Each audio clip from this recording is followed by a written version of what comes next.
आज की इस वीडियो में हम जानेंगे कि हमारे जो संविधान बनाने वाले संविधान सभा के सदस्य थे उनका चुनाव कैसा हुआ। तो पहले इसको समझने के लिए हम पहले जानेंगे संविधान सभा क्या थी। संविधान सभा लोगों का संगठन था जिसको ये उत्तरदायित्व, जिसको ये रिस्पॉन्सिबिलिटी दी गई थी कि वो हमारे देश का संविधान बनाने में अपना योगदान देंगे। तो जो ये योगदान के लिए लोगों को इकट्ठा करा गया था, पूरे देश के लोगों को, जितने भी हमारे जो राज्य हैं, उस समय राज्य नहीं होते थे, प्रांत होते थे, देशी रियासतें होती थी, तो उन सब के जितने भी लोग थे उन सभी को इकट्ठा करके देश के हर एक पसंदीदा समुदाय, हर समुदाय के लोगों द्वारा जो उनके रिप्रेजेंटेटिव थे उनको उनके द्वारा संविधान सभा में मेंबर आए। जैसे कि हम इसको विद एग्जाम्पल समझेंगे। तो पहला, हमारे देश में भले ही अंग्रेजों का शासन था, 200 साल, लगभग 200 साल तक अंग्रेजों ने हमारे देश में शासन किया, बट पूरे देश में शासन नहीं हुआ। उनसे पहले पुर्तगाली आए, फिर हमारे जो अकबर जहांगीर वाले ये सब थे, ये सब आए, फिर दूसरे मुल्कों से बहुत से लोग आए थे, अपना राज किया, शासन किया। बट एट द एंड जो पावरफुल आक्रमणकारी कह सकते हैं, जो पावरफुल जो देश में आए थे हमारे, जिन्होंने हमारे देश की सत्ता को अपने हाथ में लिया था, जो कि दूसरे देश के थे, जैसे कि ब्रिटिश जो थे, उन्होंने सारी जो सत्ताएं थी उनको कमज़ोर कर दिया था, फिर अपना शासन लगाया था। जैसे कि हमारे मुगल जो थे उनमें बहुत सी लड़ाइयाँ करी थी ब्रिटिश के साथ में एक देश को हासिल करने के लिए। बैटल ऑफ प्लासी, इन सब लड़ाइयों में ब्रिटिश जीती थी। तो ये लोग ट्रीटी करते थे आपस में। ट्रीटी करने से क्या हुआ, तो एक दूसरे की ट्रीटी करते, मतलब ट्रीटी मतलब ये होता था कि अगर आप और मैं लड़ाई कर रहे हैं, तो अगर आप हार जाते हैं और मैं जीत जाती हूँ, तो आप जिस राज्य में रूल कर रहे हो, आपकी जो संपत्ति है, संपत्ति तो उस समय वो लोग लाए नहीं थे आपस में, उनकी संपत्ति क्या थी, हम नागरिक जो हम उस समय बंदी थे, वो लोग ले लेते थे जब जीतते थे। वो जो राज्य, जिस राज्य में वो शासन कर रहा है कोई व्यक्ति, कोई जो शासक, उनका शासन क्षेत्र ले लेते थे।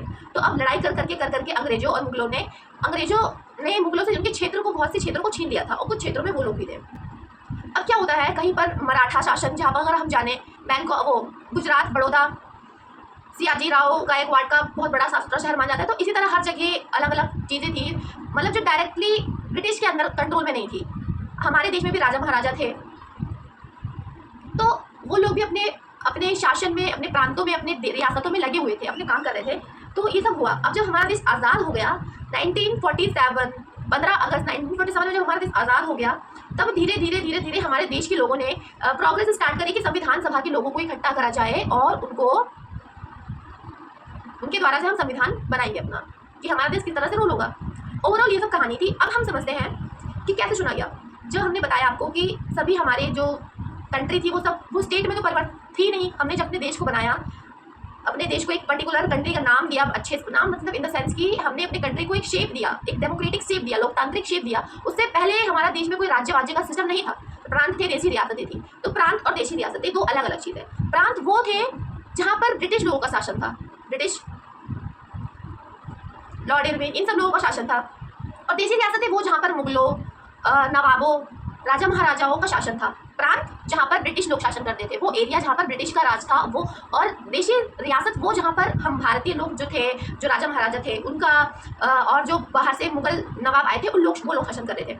तो अब हमारा देश आज़ाद हो गया, अब वो लोग चले गए। अब हमने क्या करा, उन सभी को हमारे देश में जिनको आना था, जिन राज्यों को आना था, जिन क्षेत्रों को आना था, उनको लाया गया, अपने इकट्ठा कर लिया गया। अब उन सभी प्रांतों में से, जैसे कि अब हमारे जितने प्रांत थे, उन प्रांतों में से समुदाय के लोगों, उन प्रांतों में से हमारे संविधान सभा बनाने के लिए लोगों को चुनना था, क्योंकि अब वो प्रांत हमारे भारत में आने के लिए हिस्सा मांग रहे थे। इन द सेंस कि वो हमारे भारत का एक क्षेत्र बनना चाहते थे, वो एक राज्य बनना चाहते थे, हमारे भारत में आना चाहते थे। इन कंप्लीटली सेंस ये बताया है, वो है जो प्रांत राजा महाराजा ब्रिटिश लोगों के रूल में थे। क्योंकि ब्रिटिश लोगों ने ये कह दिया था, हम छोड़ के जा रहे हैं आपको, जहाँ पर वो लोग राज करते, उन्होंने ये कह दिया था कि आपको चाहे जहाँ मर्जी, आपको जहाँ जाना है, आप पाकिस्तान के साथ आपको योगदान जाना है, आपको पाकिस्तान के साथ जाना तो पाकिस्तान के साथ जा सकते हैं। इंडिया का समर्थन देना है, इंडिया के देश का एक राज्य हिस्सा बनना है तो आप इंडिया में भी जा सकते हैं। तो जो देशी रियासतें हमारे भारत का हिस्सा बनना चाहती थी, उन्हीं देशी रियासतों, प्रांतों में से लोगों, संविधान सभा के सदस्यों का चुनाव करना था। तो अब हर एक प्रांत में 10 लाख पॉपुलेशन में से एक प्रतिनिधि को खड़ा करा गया था। जैसे कि एक प्रांत में जरूरी तो नहीं है कि 10 लाख लोग हो, जरूरी नहीं है कि 50 लाख लोग हो, तो मतलब कम ज़्यादा हो सकते हैं। तो उसी के अकॉर्डिंग, उस समय के अकॉर्डिंग 10 लाख लोगों पर एक प्रांत और देशी रियासत में 10 लाख लोगों पर एक प्रतिनिधित्व खड़ा करा गया। और क्या हुआ, उन प्रतिनिधियों को खड़ा करा गया।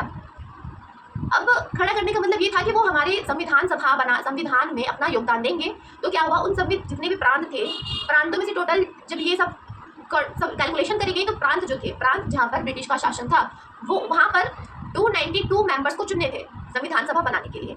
फिर जो देसी रियासतें थी उनमें से 93 सदस्य को चुने थे संविधान बनाने के लिए। तो जो ये संविधान बनाने के लिए लोगों को चुना गया, ये इतने लोग बने 385 लोग। और हमारे संविधान बनाने के लिए सबसे पहले जितने लोग चुने गए थे वो थे 395। तो कुछ लोगों की नॉमिनी करी, इसको कहते हैं जैसे कि हमारा राष्ट्रपति जो एक लोग क्षेत्र में सबसे ज़्यादा अक्लमंद होते हैं, जिनको मतलब पुरस्कार से सम्मानित किया जाता है, उनको संविधान सभा में, लोकसभा में रखते हैं ना, उसी प्रकार हमारे जो देश के जाने माने लोग थे उन्होंने कुछ लोगों को अपने हिसाब से सुनिश्चित करा कि वो संविधान सभा में रहेंगे। ठीक है, तो अब वो जो प्रांत था, जैसे कि एक एग्जाम्पल लेते हैं हम, हमारे जो फरीदाबाद है उसको एक प्रांत मान लेते हैं। तो ये जो Faridabad, I am taking just an example to not get offend और समथिंग लाइक हमारा तो जो हमारा एक एक्स प्रांत मान लेते हैं, एक रामपुर नाम का एक प्रांत है, ठीक है, जहाँ तो उस प्रांत में, अब ऐसा तो है नहीं, हमारा भारत डाइवर्सिटीफाइड है, डाइवर्सिटीफाइड इन द सेंस कि हिंदू, मुस्लिम, सिख, ईसाई सब प्रकार के लोग रहते हैं। तो जो ये सब प्रकार के लोग रहते हैं उन सभी का योगदान जरूरी है। अगर मैं ये कहूँ कि संविधान में सिर्फ एक ही व्यक्ति, एक ही समुदाय के लोगों को लाइक सुपीरियरिटी दी जाएगी और जो दूसरे प्रकार के लोग हैं, माइनॉरिटी है, उनको इन्फीरियरिटी का दर्जा दे दिया जाएगा, तो ये गलत है। तो उस प्रांत में 3 समुदायों को बंटवारा किया गया। एक प्रांत है, प्रांत में हर प्रकार के लोग रहते हैं, हर जाति, धर्म, सोच, विचार के लोग रहते हैं। तो उस प्रांत में से तीन समुदाय बनाए गए। जो पहला था सामान्य का अर्थ यह है कि उसके अंदर हिंदू भी शामिल थे, ईसाई भी शामिल थे, और जितने भी जातियाँ होती हैं वो सब इनमें शामिल थी, जिसमें धर्म इन द सेंस धर्म। फिर दूसरी सिख, फिर थी तीसरी हमारी मुस्लिम, सिख, और फिर लास्ट की जिसमें सामान्य जितने बाकी लोग बच जाते हैं वो, क्योंकि जो ईसाई माना जाता है कि जो ईसाई धर्म के लोग हैं वो हिंदू धर्म से ही निकल के आए हुए हैं, तो उनको इसमें माना गया था सामान्य में। तो अब क्या था कि अब इस समुदाय के एक प्रांत के अंदर 3 समुदाय हो गए, अब ये 3 समुदाय अपने अपने, एक समुदाय ये रहा हिंदू, एक समुदाय समान है, एक समुदाय मुस्लिम है, एक समुदाय सिख है। तो जो सिख समुदाय के लोग हैं वो अपने ही समुदाय का एक व्यक्ति अपने लिए चुनेंगे जो संविधान सभा में जाएगा और उनके हितों का उल्लंघन ना हो उसका रिस्पॉन्सिबिलिटी लेगा। ओके, फिर जो मुस्लिम भी समुदाय अपने रिप्रेजेंटेटिव को देखेगी कि वो हमारा संविधान सभा का मेंबर बने और वो हमारे लिए अच्छा हितों का काम करे, वहाँ पर हमारे योगदान दे कि हमारा संविधान में किसी प्रकार का उल्लंघन ना हो, हमारे रिलीजियस मैटर का, हमारे सांप्रदायिक मैटर का, हमारे कल्चर का। फिर इसी प्रकार से सामान्य लोग हैं, सामान्य समुदाय के, उन लोगों ने भी अपने समुदाय में से चुनकर एक रिप्रेजेंटेटिव को चुना। अब तो ये 229 प्रांतों में से चुना था, और फिर 93 देशी रियासतों के सदस्य जाने थे संविधान सभा बनाने के लिए। क्या बात होती है जब एक प्रांत में से 3 समुदायों को बनाया गया और 3 समुदायों ने अपने रिप्रेजेंटेटिव को चुना, तो ये करने से बहुत ज़्यादा लोगों का संगठन बन जाता। तो क्या था, अब ये जितने भी लोग चुने गए हैं अपने समुदाय के हित के लिए काम करने के लिए, वो सब लोगों द्वारा ही चुने गए हैं, उनको सरकार या किसी ब्रिटिश सरकार ने नहीं शामिल कर रखा। तो अब क्या था, जो जितने भी लोग थे 50, 100, 500, 70, 700 जितने भी लोग थे, ये सब एक है, मतलब लोगों द्वारा चुने गए हैं, लोगों का समर्थन करेंगे, अपने समुदाय का समर्थन करेंगे और अपने समुदायों के हितों को, अपने समुदायों के जो कल्चरल मैटर है, अपने समुदायों का कभी बुरा ना हो संविधान में, तो उसका सुनिश्चित करने के लिए संविधान सभा में जाने के लिए लोगों द्वारा चुने गए थे। अब क्या था, संविधान सभा बनाने के लिए कुछ निश्चित मेंबर चाहिए थे, ये नहीं कि जितने भी मिल रहे हैं वो ले लो।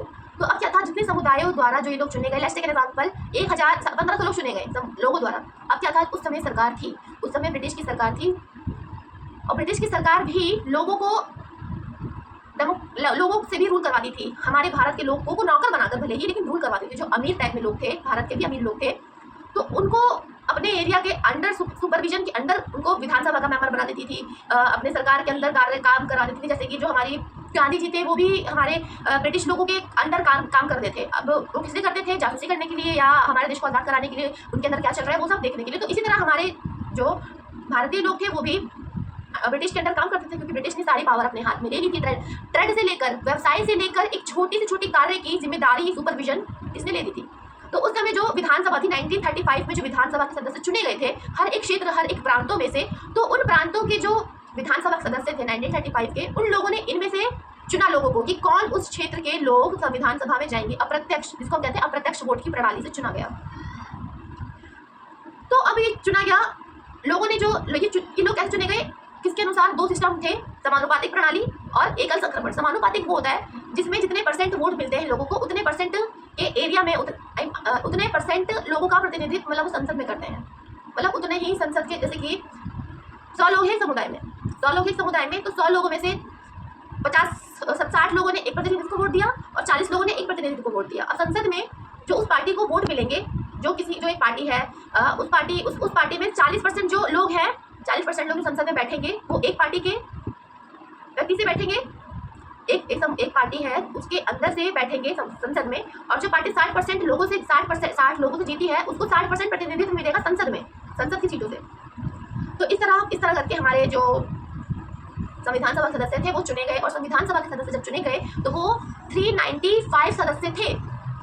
बट उसके अंदर ये भी सुनिश्चित था कि सभी लोगों को, सभी संप्रदाय, सभी महिलाएं, क्योंकि महिलाएं उस समय एट द टॉप पे होती, बट थोड़ी सी ब्रिटिश सरकार और मुगलों के कारण से उनको पढ़ाई लिखाई नहीं गया, तो इसी के मतलब जितने भी थोड़ी पढ़ी लिखी महिलाएं थी जो अपने ग्रुप का समर्थन कर सके, उन लोगों को संविधान सभा में लिया गया था, जो संविधान सभा बनाने के लिए काम करें।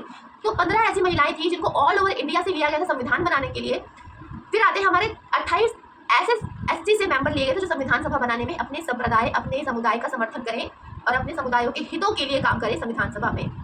फिर थे ST, शेड्यूल्ड ट्राइब, क्योंकि ट्राइब लोग भी रहती थी, अब ट्राइब लोगों का भी समर्थन चाहिए बनाने के लिए।